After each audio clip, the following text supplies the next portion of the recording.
Oke, bismillahirrahmanirrahim. Assalamualaikum warahmatullahi wabarakatuh. Oke, kembali lagi di mata kuliah mikrobiologi lingkungan.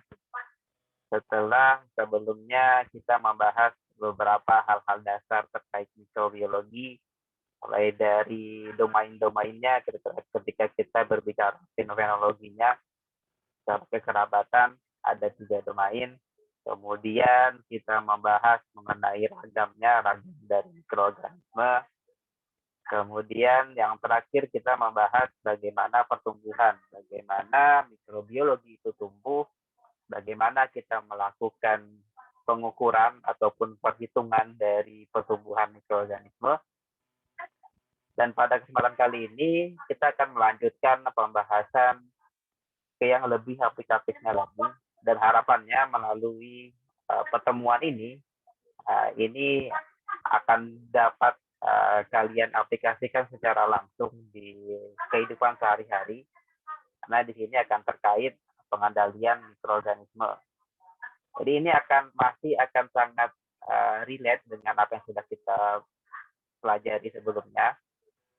Jadi tentang bagaimana suatu mikroorganisme itu tersusun dari beberapa bagian-bagian kompartemen atau struktur-struktur khusus, mulai dari membran, ada dinding sel, kemudian ke dalamnya ada beberapa organel khusus yang di situ akan berkaitan juga dengan bagaimana pertumbuhan mikroorganisme, kemudian bagaimana struktur-struktur khusus yang ada di dinding sel atau di membran sel bisa mengubah daya tahan hidup suatu mikroorganisme, dan bagaimana mikroorganisme itu bisa berkembang biak atau bertumbuh atau bertambah secara kuantitasnya.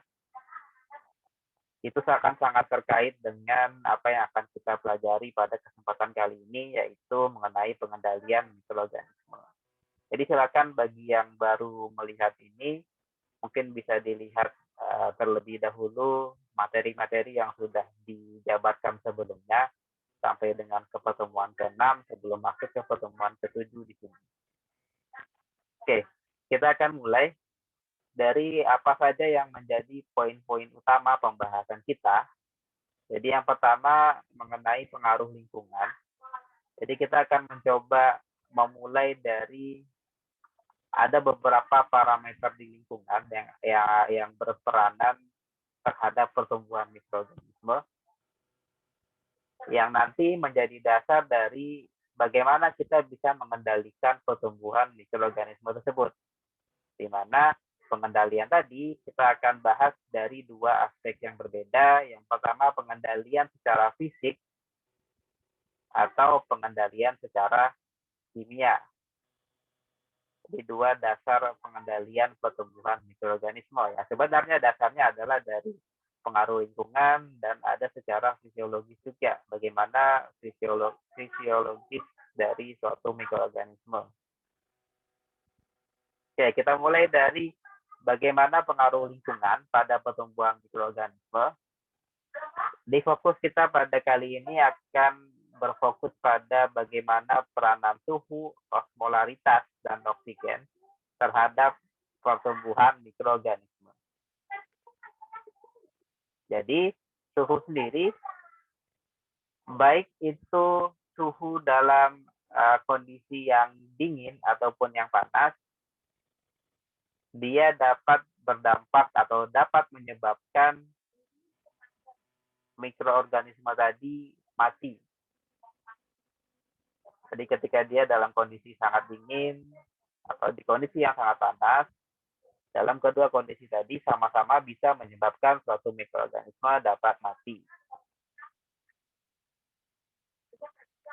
Kemudian, suhu minimum yang tadi dikatakan sebagai kondisi dingin ataupun suhu maksimum di sini dalam kondisi panas, itu akan sangat mempengaruhi ragam pertumbuhan suatu mikroorganisme. Jadi nantinya setiap mikroorganisme akan memiliki rentang suhu tadi, suhu minimum dan suhu maksimum yang berbeda-beda. Yang nanti biasanya memang tergantung dari habitatnya. Jadi misalnya Ada yang memang dia tinggal di daerah dingin, ada yang di dataran tinggi, di dataran rendah, di pinggir pantai misalnya, atau dia tinggal di atas gunung, di wilayah gletser dan lain sebagainya. Itu akan sangat menentukan juga, akan dapat menggambarkan rentang pertumbuhan si mikroorganisme tersebut.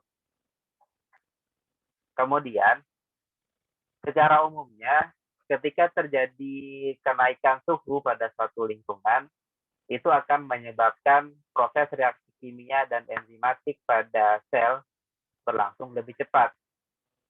Implikasinya adalah pertumbuhannya akan berjalan lebih cepat. Tapi peningkatan suhu tadi hingga pada suatu batas tertentu dapat menyebabkan komponen sel rusak. Dan ketika dia sudah rusak, dia tidak bisa kembali ke bentuk atau ke fungsi sebelumnya lagi. Inilah yang nantinya bisa mengarah ke kematian sel. Kemudian, terkait dengan adanya suhu minimum dan suhu maksimum tadi, maka setiap mikroorganisme akan memiliki kardinal temperatur atau suhu kardinal. Jadi suhu kardinal ini suhu bisa dikatakan rentang suhu di mana suatu makhluk hidup dapat bertahan hidup atau dapat hidup. Jadi nanti terkait dengan bagaimana adanya suhu minimum, di mana yang menjadi salah satu karakteristiknya adalah pertumbuhannya tidak dapat terjadi. Jadi bisa dikatakan dia dalam kondisi yang normal, dia tetap dalam kondisi hidup, tapi pertumbuhan tidak dapat terjadi. Kemudian ada suhu optimum, di mana nanti pertumbuhannya berlangsung dengan cepat. Dan suhu maksimum ketika pertumbuhannya tadi juga terhenti juga. Tidak adanya pertumbuhan lagi yang terjadi pada si sel tadi. Kemudian secara umumnya, kalau kita coba rata-ratakan dari secara umum mikroorganisme yang ada di bumi, rentang suhunya di mana mereka bisa hidup adalah dari 25 sampai dengan 40 derajat. Oh ya, dan pertumbuhan di sini dalam hal ketika kita berbicara mikroorganisme adalah ketika mereka melakukan proses pembelahan biner yang dari awal bagaimana dia mulai dari pembentukan atau duplikasi dari bahan genetika terlebih dahulu, penambahan organel seperti ribosom, kemudian penebalan dinding atau membran selnya, dan ada beberapa protein tubulen yang nantinya mengatur pembelahan selnya. Nah, proses pertumbuhan tadi yang tidak terjadi sehingga terkadang memang secara individunya mereka masih ada, tapi dia tidak melakukan pertumbuhan. Kemudian pembahasan lebih lengkapnya lagi, pada suhu minimum sistem transportnya terganggu. Jadi sistem transport kan nanti akan terkait dengan adanya masukan sumber energi, adanya masukan senyawa-senyawa penting yang nantinya berfungsi dalam proses pertumbuhan, sehingga nantinya dapat menghambat pertumbuhan. Itulah kenapa pertumbuhannya terhenti ketika dalam suhu optimum. Kemudian pada suhu optimum, nanti semua komponen selnya akan berfungsi pada tingkatan yang maksimal. Pada umumnya ini dia bisa mendekati suhu maksimum dia. Kemudian pada suhu maksimum inilah yang nantinya mulai terjadi denaturasi atau bisa dibilang pemecahan senyawa-senyawa polimer atau senyawa-senyawa berantai panjang. Yang beberapanya memang komponen-komponen penting ya yang berfungsi untuk pertumbuhan sel juga. Kemudian berdasarkan respon suhu dan pertumbuhan pada ragam kelompok mikroorganisme, kita bisa membaginya menjadi beberapa kelompok. Jadi ini mulai dari rentangnya yang di bawah 0 derajat Celcius atau bisa dikatakan mikroorganisme yang dia berada pada kondisi yang dingin. Jadi rentangnya di sini 4 sampai di sini mulai dari minus ya, mulai dari minus kurang lebih minus 3, 4 atau 5 derajat Celcius, hingga di sini dibatasi sampai kurang lebih 12 derajat Celcius. Jadi contoh organismenya ada Phaloromonas piccoolata. Sampai ke nanti ada yang mesofil, yang secara umumnya banyaknya memang mesofil. Jadi contohnya Escherichia coli. Kemudian masuk ke mikroorganisme yang di suhu yang tinggi, mulai dari rentang 60, 88 sampai dengan yang 106 derajat Celcius. Jadi setiap mikroorganisme akan memiliki rentang hidupnya yang berbeda-beda juga. Jadi ketika di bawah angka minimumnya dia akan mati, tidak akan ada pertumbuhan. Ketika melebihi batas maksimumnya, maka dia juga akan mati juga.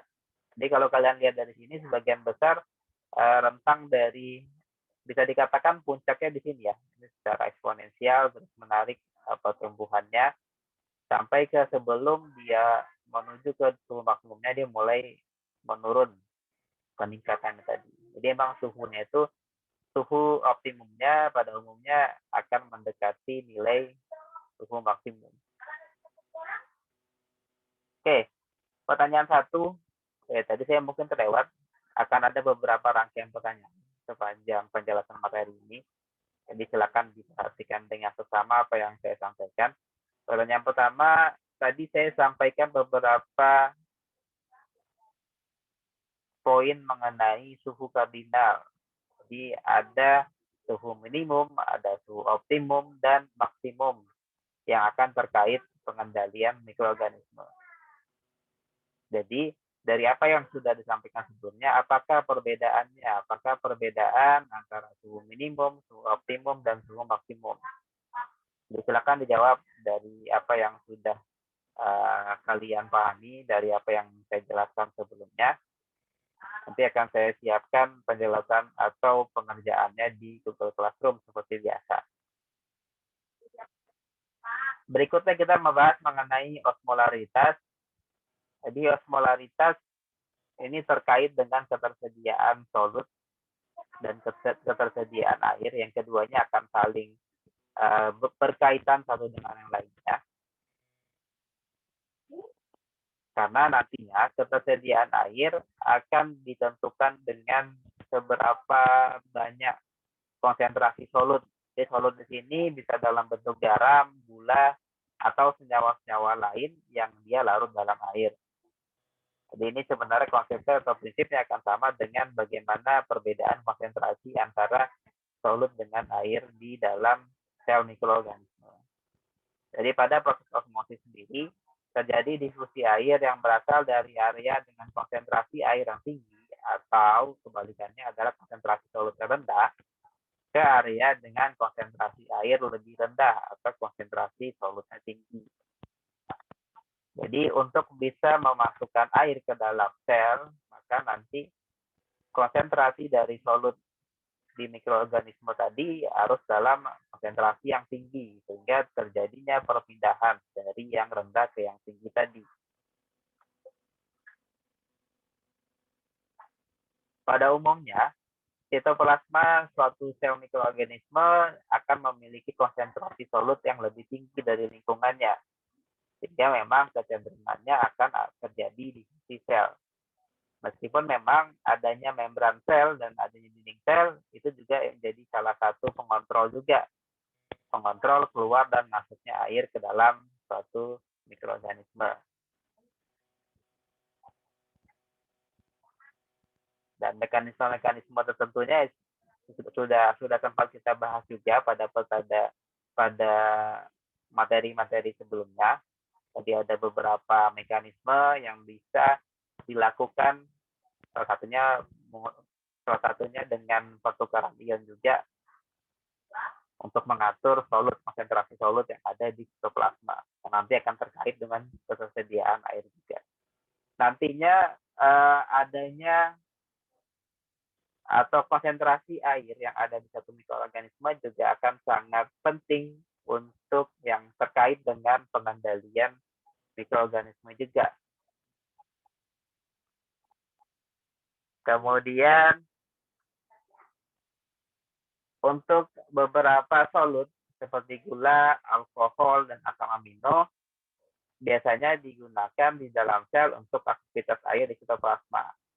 Jadi untuk mengatur ketersediaan air di sitoplasma, penggunaan atau pemanfaatan tiga solut tersebut, gula, alkohol, dan asam amino. Selanjutnya untuk oksigen sendiri, oksigen sama seperti kita juga, beberapa mikroorganisme membutuhkan oksigen untuk dapat hidup. Jadi ketika tidak ada oksigen di lingkungan, dia bisa mati. Kemudian oksigen sendiri karena sifatnya yang dia tidak mudah larut dalam air, maka hal tersebut menyebabkan mikroorganisme akuatik dia bisa menyebabkan oksigen terlarut dapat lebih cepat habis. Kalau kenapa? Memang pada wilayah yang tergenang kecenderungannya akan tercipta lingkungan yang anoksik atau tidak adanya oksigen. Karena ketika mikroorganisme akuatiknya tinggi yang dia memanfaatkan oksigen, maka akan semakin cepat juga terolah.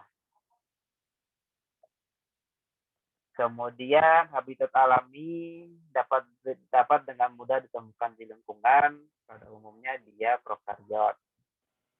Kemudian mikroorganisme juga dapat dikelompokkan berdasarkan hubungannya dengan oksigen. Jadi tentang ada yang dia membutuhkan dan ketika tidak ada oksigen dia mati, ada yang dia bisa ada oksigen, bisa tidak menggunakan oksigen, dan lain sebagainya. Jadi beberapa contohnya ada yang aerob, mikroaerofil, aerofakultatif, anaerob pun ada aerotoleran, jadi dia tidak bisa hidup ketika ada oksigen, sampai ke anaerob obligat. Oke, selanjutnya masuk ke pengendalian fisik dan kimia. Pada pengendalian fisik dan kimia, kita mengenal ada beberapa istilah. Yang pertama ada sterilisasi.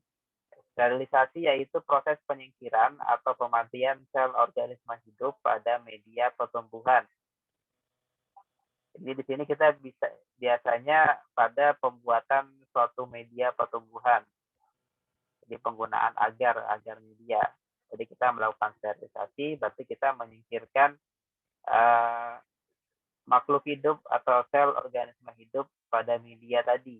Kita singkirkan, kita matikan, sehingga nanti tujuannya adalah ketika nanti kita manfaatkan untuk menumbuhkan suatu bakteri, yang tumbuh tadi adalah yang memang berasal dari inokulan kita, berasal dari sampel yang akan kita coba tumbuhkan di media steril tadi. Disinilah pentingnya pengetahuan atau pemahaman mengenai bagaimana pengendalian fisik dan kimia. Dan sterilisasi ini nanti bisa kita lakukan secara fisik dan secara kimia. Kemudian, penghambatan pertumbuhan mikroorganisme dapat dilakukan dengan dua metode. Jadi bisa dengan dekontaminasi, jadi di mana dekontaminasi adalah perlakuan terhadap objek atau permukaan objek agar aman digunakan untuk keperluan tertentu. Sedangkan yang berikutnya disinfeksi adalah disinfeksi fokusnya adalah ke beberapa patogen spesifik. Jadi bisa dikatakan ada yang dilakukan secara umum. Jadi secara umum ingin menghilangkan mikroorganisme secara luas atau suatu organisme hidup. Sedangkan disinfeksi biasanya fokusnya ke adanya patogen-patogen tertentu yang coba kita sisihkan, coba kita hilangkan, coba kita matikan. Kemudian agen fisik atau kimia yang digunakan untuk mematikan atau menghambat pertumbuhan mikroorganisme itu yang nantinya kita sebut dengan disinfektan. Jadi baik secara fisik maupun kimia nantinya yang akan kita gunakan untuk mematikan atau menghambat pertumbuhan mikroorganisme itu yang dinamakan disinfektan. Kemudian pengendalian mikroorganisme dapat dilakukan baik secara fisik ataupun kimia.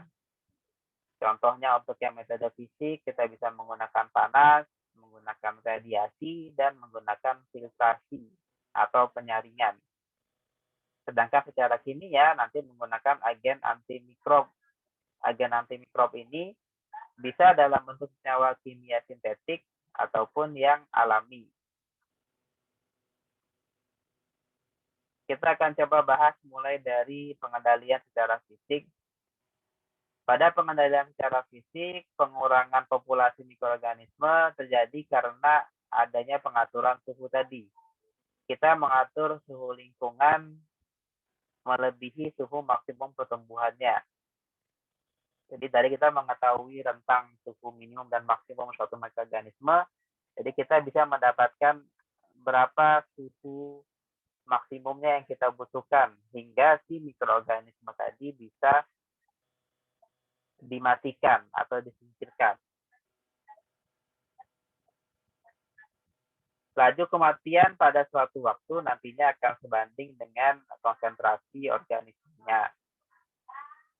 Kemudian pada penggunaan panas, nanti akan dibedakan penggunaan panas lembab dan ada panas kering. Jadi panas lembab itu sederhana kita menggunakan penguapan. Jadi uap air kita panaskan sehingga uap air tadi dalam suhu tertentu. Di mana nantinya pada panas yang lembab nanti akan memberikan pengurangan populasi mikroorganisme yang lebih cepat dibandingkan dengan panas kering. Jadi sebenarnya yang penting di sini adalah adanya ketersediaan air sebenarnya yang mempercepat proses penghancuran sel tadi. Kemudian dalam pengendalian fisik kita ada istilah waktu reduksi maksimal atau D sebagai waktu yang diperlukan untuk mereduksi 10 kali lipat kerapatan populasi pada suhu tertentu. Dan ada waktu kematian termal, yaitu sensitivitas organisme terhadap panas.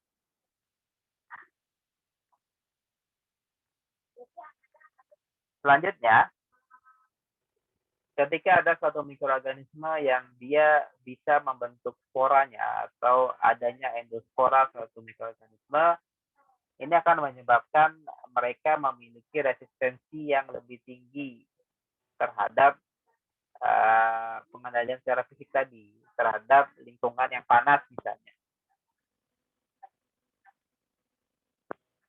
Kenapa dia bisa resisten? Pada umumnya dipengaruhi oleh dua faktor utama. Jadi yang pertama dari sisi jumlahnya ataupun dari status ketersediaan air. Di mana endospora dengan kandungan air yang lebih tinggi akan lebih rendah resistensinya terhadap panas.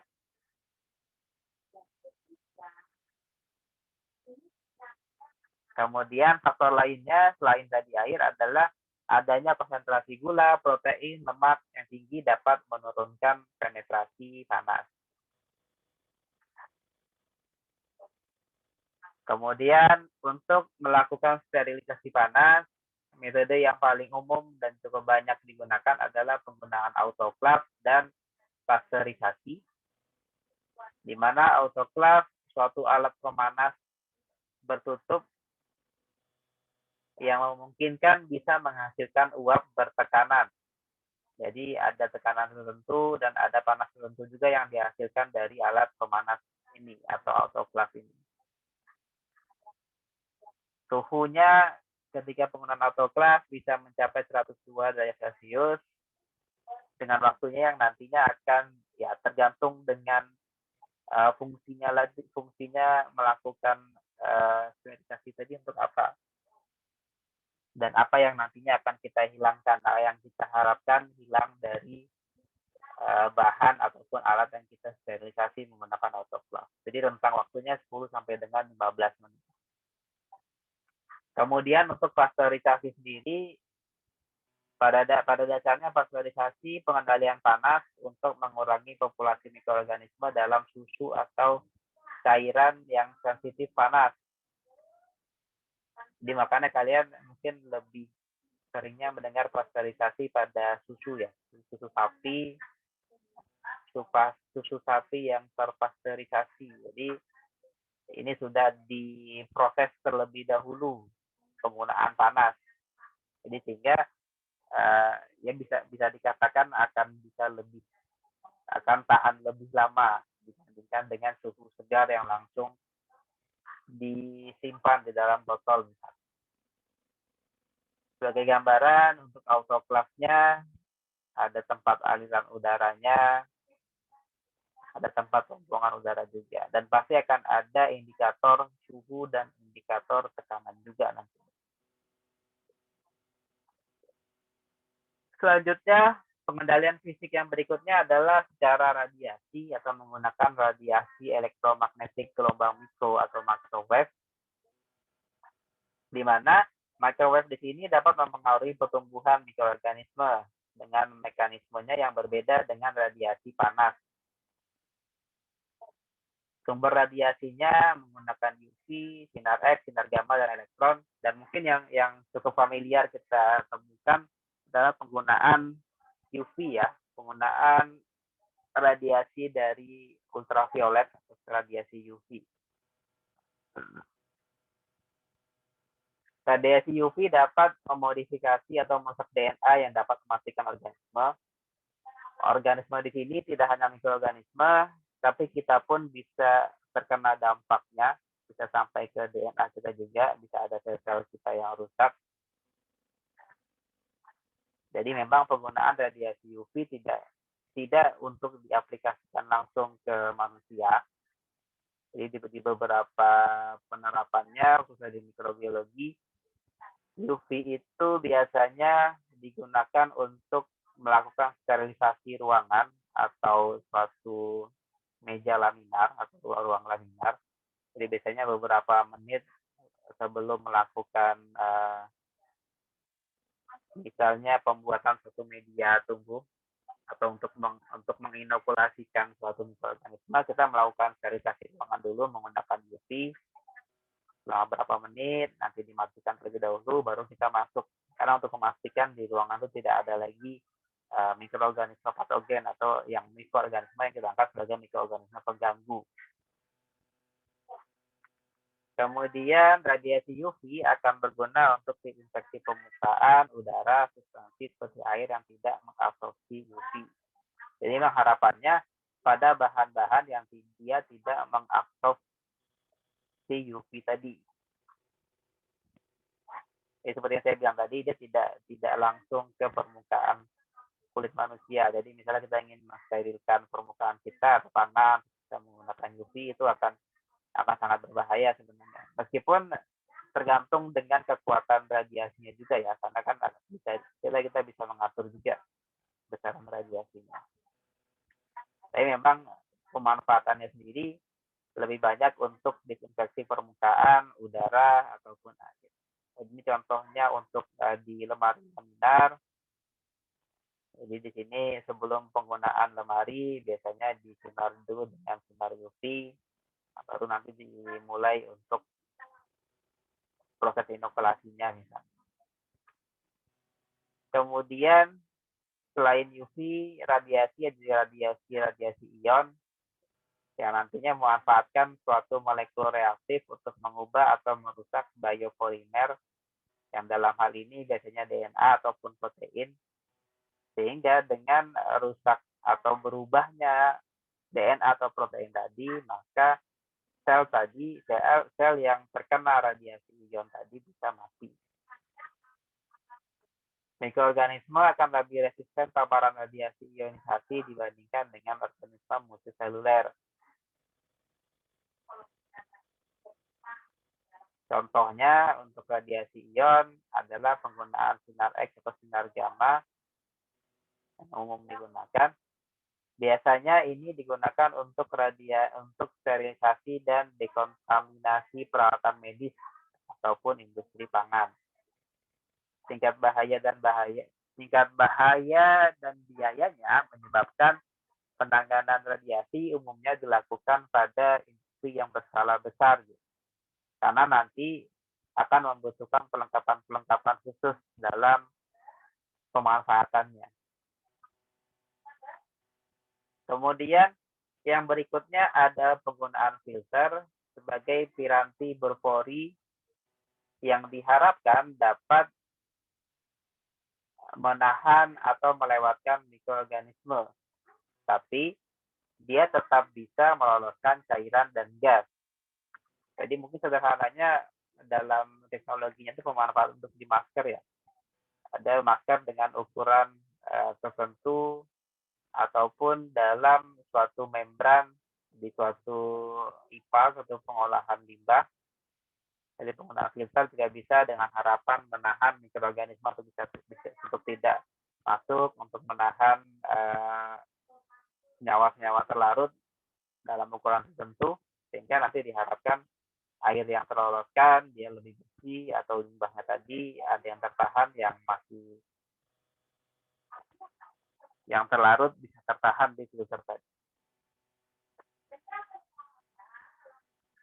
Umumnya untuk kita bisa mengisolasi virus, kita menggunakan filter yang rentangnya antara 25 sampai dengan 200 nanometer. Jadi ini mungkin aplikasinya bisa untuk virus corona juga dalam kondisi kita sekarang.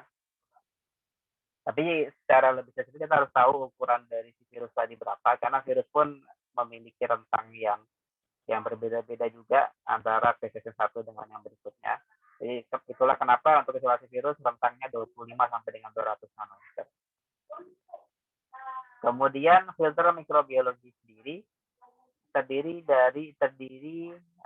atas 3 tipe berbeda. Yang pertama adalah filter dalam atau pre-filter, biasanya cairan dengan partikel konsistensi penggunaannya.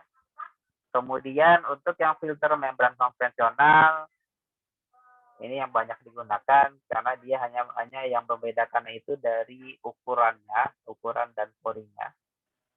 Dan ada filter nukleopori, jadi isolasi spesimen mikroskopik yang tertangkap pada permukaan filter. Jadi kalau ini diharapkan untuk memerangkap suatu mikroorganisme pada permukaannya untuk di proses berikutnya. Jadi ini sebagai gambarannya, yang pertama yang A di sini, yang di sebelah kiri dari gambar di sini, yang di seperti salap-salap di sini yang dikatakan sebagai filter dalam, kemudian ini filter konvensional, dan yang di sini adalah untuk yang nukleopori. Oke.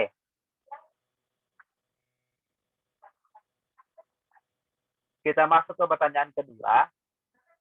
Tadi saya membahas mengenai adanya panas basah dan panas kering. Benar atau salah, panas kering memberikan pengurangan populasi mikroorganisme lebih cepat dibandingkan dengan panas lembab. Jadi apakah benar panas kering memberikan pengurangan populasi mikroorganisme lebih cepat dibandingkan dengan panas lembab? Oke, kita lanjut. Selanjutnya untuk pengendalian kimia. Pengendalian kimia, penggunaan bahan kimia baik yang dia bersifat alami ataupun yang sintetik dapat menghambat atau mematikan mikroorganisme. Yang nantinya bahan kimia tadi dikatakan sebagai agen antimikrob. Umumnya agen antimikrob di sini bersifat toksisitas selektif ataupun yang non-selektif. Selektif, spesifik, misalnya contohnya bakteri gram negatif, bakteri gram positif, jadi dia termasuk yang spesifik juga. Nah, untuk agen antimikrobnya yang memang untuk mematikan mereka, ya nanti akan menggunakan toksisitas selektif juga. Non selektif yang nantinya akan secara umum bisa digunakan untuk mematikan mikroorganisme. Jadi misalnya secara umum yang menjadi penyusun dari suatu mikroorganisme adalah membran fosfolipid misalnya. Membran ada senyawa yang memang dia bisa memecah membran sel tadi. Ketika dia pecah, maka mikroorganismenya akan mati. Kemudian berdasarkan efek pemanfaatan agen antimikrob sendiri, ada 3 macam. Yang pertama ada yang bersifat bakteriostatik. Jadi penggunaan dari antimikrob tadi menyebabkan sintesis protein terhambat. Karena yang dimainkan di sini, yang dipengaruhi di sini adalah si ribosomnya. Ribosomnya dihambat oleh si agen antimikrob tadi, sehingga sintesis proteinnya terganggu. Ini nanti disebut dengan bakteriostatik. Kemudian untuk yang bakterisidal, dia mengikat kuat target seluler dan tidak dapat dilepaskan melalui pengenceran. Yang ketiga, untuk bakteriolisis, sifatnya langsung mematikan sel tadi dengan menginduksi lisis. Jadi bakteriolisis menyebabkan suatu sel mikroorganisme langsung mengalami lisis. Jadi lisis tadi pecah ya, membran sel atau dinding selnya pecah. Jadi kalau dia pecah, keluar semua isi dalamnya dan dia mati. Untuk gambaran lebih detailnya lagi untuk masing-masing bakteriostatik, bakteriosidal, dan bakteriolitik, jadi di sini lihat bagaimana log pertumbuhan dari suatu sel mikroorganisme. Jadi pada kondisi yang bakteriostatik, sel viabelnya atau sel yang hidup jumlahnya akan tetap tidak berubah. Sedangkan pada bakteriosidal, viabel selnya akan semakin berkurang. Nah, di sini secara teknis dia tidak bisa hidup lagi dan perlahan-lahan dia akan mati. Sedangkan untuk yang bakteriolitik, baik jumlah selnya ataupun sel yang hidupnya sama-sama berkurang.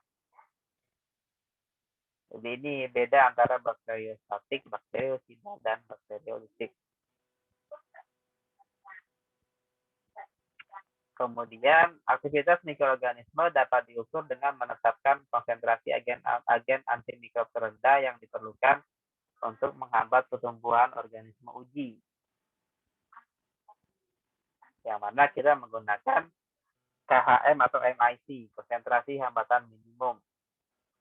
Jadi untuk menunjukkan berapa konsentrasi minimum untuk si antigen tadi, agar bisa menghambat pertumbuhan mikroorganisme uji. Pada pengukuran untuk KHM sendiri biasanya menggunakan teknik pengenceran tabung atau metode pengenceran. Nantinya nilai dari KHM akan dipengaruhi oleh bagaimana sifat organisme ujinya, jumlah inokulum, komposisi media kultur, waktu inkubasi, dan kondisi inkubasi, baik itu suhu, pH, dan aerasinya. Metode standarnya untuk membandingkan beberapa agen antimikrob adalah dengan koefisien fenol dan difusi agar. Jadi sebagai gambarannya, dari inokulatnya, kemudian kita tumbuhkan terlebih dahulu di nutrien agar, di satu cawan bateri. Nah, dari sini nanti untuk pengujian antimikrobialnya atau agen antimikrobnya, biasanya kita menggunakan ada kertas yang nantinya kita tambahkan senyawa tadi. Kemudian kita letakkan di atas agar di cawan bateri tadi. Nah, nantinya setelah kita inkubasikan selama 1 sampai dengan 2 hari, maka nanti akan dilihat bagaimana pertumbuhan mikroorganismenya. Dan nantinya pertumbuhan dari mikroorganisme di sepanjang disk tadi, di sepanjang kertas tadi yang akan kita amati, akan kita lihat bagaimana inhibisinya atau hambatan yang terjadi untuk penggunaan masing-masing agen antimikroba. Kemudian untuk penggunaan antimikrob secara eksternal, biasanya antimikrob dapat terbagi dari 2 kategori. Yang pertama, produk antimikrob pengendalian mikroorganisme non-patogen, biasanya untuk kesehatan hewan dan produksi industri, dan pengendalian patogen manusia. Jadi ada penggunaan sterilan, disinfektan, sanitizer, dan antiseptik. Setiap agen nantinya akan memiliki substansi manfaat dan mekanisme spesifik dalam dia menyebabkan si mikroorganisme tadi mati. Kemudian sterilan kimia atau sterilizer, forisida, dia dapat merusak segala bentuk kehidupan mikroorganisme termasuk di dalamnya endospor. Sterilan digunakan untuk mensterilkan bahan yang sensitif panas ataupun peralatan yang halus dan kecil. Kemudian, sterilisasi dingin dapat dilakukan menggunakan alat yang mirip dengan autoklaf. Dengan gasnya itu penggunaan etilen oksida, formaldehid, asam peroksiasetat, ataupun hidrogen peroksida. Kemudian disinfektan dia dapat mematikan mikroorganisme kecuali endospora pada benda yang mati. Sanitizer dia dapat mereduksi jumlah mikroorganisme sampai tingkat yang aman. Jadi tidak habis ya, tapi dia masih ada tapi dalam tingkatan yang aman. Sedangkan antiseptik dan germisida untuk mematikan atau menghambat pertumbuhan mikroorganisme, dan dia tidak bersifat tidak toksik bila terkontak dengan jaringan yang hidup. Kemudian agen antimikrob sintetik dan alami dapat digunakan untuk mengobati infeksi mikroorganisme secara in vivo.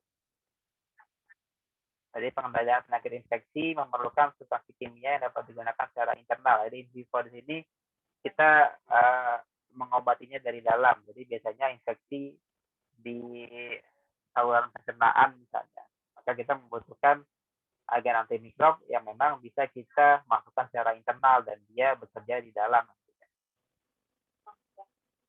Senyawa kimia nanti dinamakan sebagai kemoterapeutik yang berperan dalam aspek klinis, obat veteriner, dan pertanian. Biasanya dikelompokkan berdasarkan struktur, mekanisme, dan spektrum aktivitasnya.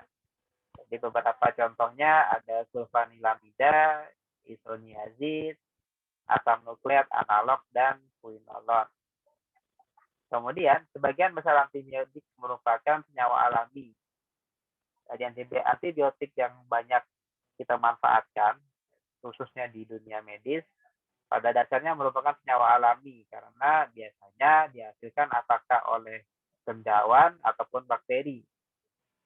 Yang fungsi dari antibiotik tadi adalah untuk menghambat atau mematikan organisme lain.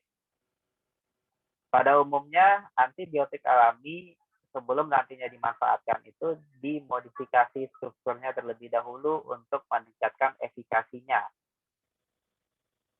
Atau memang itu yang dikatakan sebagai antibiotik semi sintetik. Jadi yang alami tapi dimodifikasi strukturnya. Itulah kenapa kan ada beberapa macam antibiotik kan, ada yang memang dia ada beberapa antibiotik yang dia dimodifikasi terlebih dahulu sehingga akan lebih mudah efikasinya. Kemudian target antibiotik pada umumnya mulai dari ribosom untuk translasinya, untuk dia menghambat atau menghentikan proses translasi. Ada yang ke dinding sel, ada yang membran sitoplasma, ada yang ke replikasi DNA dan transkripsi.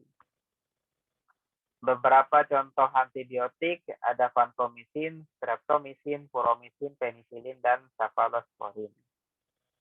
Oke, kita masuk ke pertanyaan ketiga. Benar atau salah agen antimikrob bakteriosidal menyebabkan terhentinya pertumbuhan individu mikroba yang hidup sehingga jumlah yang hidupnya tidak bertambah ataupun tidak berkurang. Jadi jumlah mikroorganisme tetap untuk yang bakteriosidal. Benar atau salah? Itu mungkin yang bisa saya sampaikan pada kesempatan kali ini.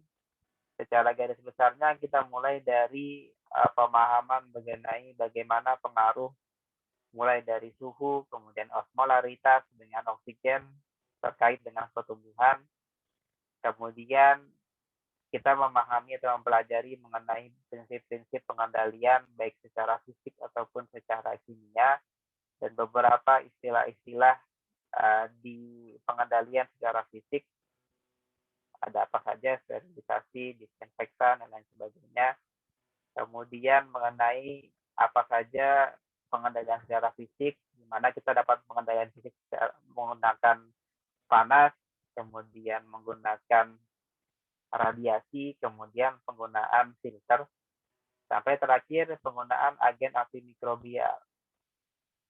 yaitu berupa senyawa-senyawa kimia yang sintetik ataupun yang alami, yang pada dasarnya berfungsi untuk ke dunia medis pada umumnya. Itu mungkin yang bisa saya sampaikan pada kesempatan kali ini. Kurang dan lebihnya mohon maaf. Wassalamualaikum warahmatullahi wabarakatuh.